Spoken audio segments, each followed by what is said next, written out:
All right, so this is just a quick video to go over that Powers of Congress assignment and the legislative process Webquest that we did last week.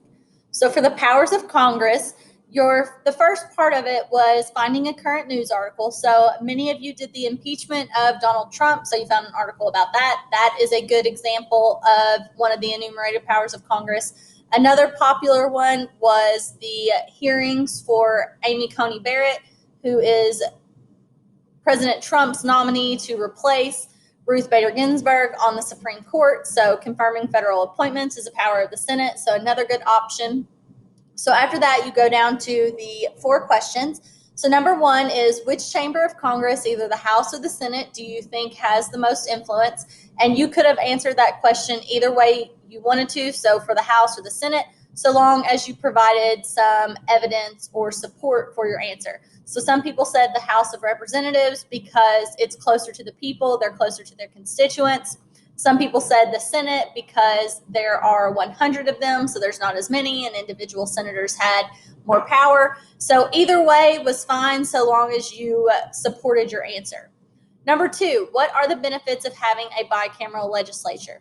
The big thing here is that by having 2 houses, there is less of a chance for laws to be based just on the passions of the people. So that was the whole purpose of having the Senate, is that a law had to pass through both chambers of Congress before it could be put in place, so that the passions of the people or the public opinion of that day would not sway legislation so much. Another is the separation of powers and checks and balances. So the separation of powers between both the House and the Senate. So there's things that each chamber can do, as well as the fact that each chamber is able to check each other because, again, legislation has to pass through both houses before it can become law. Number 3, what are the disadvantages of having a bicameral legislature? So the big one here is that it is a really complicated and tedious process, and legislation has to go through 2 chambers before it can go into effect. Number 4, what do you feel is the most significant power of the House of Representatives and then the Senate? So for the House, you could have said that that's where impeachment starts. You could have said that all revenue bills, and revenue means taxes, have to start in the House of Representatives. Or the Senate, you could have said that they hold the impeachment trial and have the final say on impeachment. Or you could have talked about how they confirm those federal appointments, so like Supreme Court justice nominations. Or you could have talked about how 2/3 of the Senate have to ratify treaties. So that's going over this assignment, so make sure you check that. And then the legislative process Webquest. So let's make sure that you've got the correct answers for it as well. So number 1, who can come up with an idea for a law? That is D, anyone. Number 2, who can introduce a bill to Congress? That is B, only members of Congress. How many standing committees does the House have? That is 20. How many standing committees does the Senate have? That is 16. And there are 4 joint committees. You go on down to number 3, committee hearings. What happens in those committee hearings? That's where they gather information on bills. So in this particular video, you also saw how they might hear from experts and get some sort of testimony. This one was an opinion question. Do you think having celebrities testify in committee hearings is effective? So most of you probably said yes, just because there's some name recognition that comes with celebrities and they are bringing attention to a cause.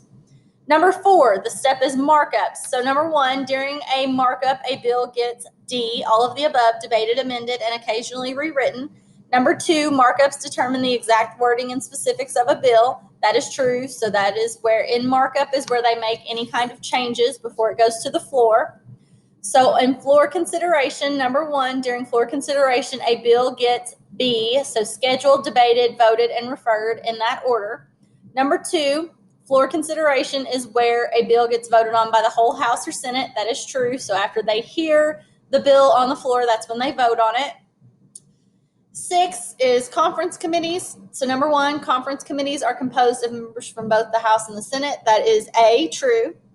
Number 2, conference committees are created to negotiate a compromise on similar bills from both the House and the Senate.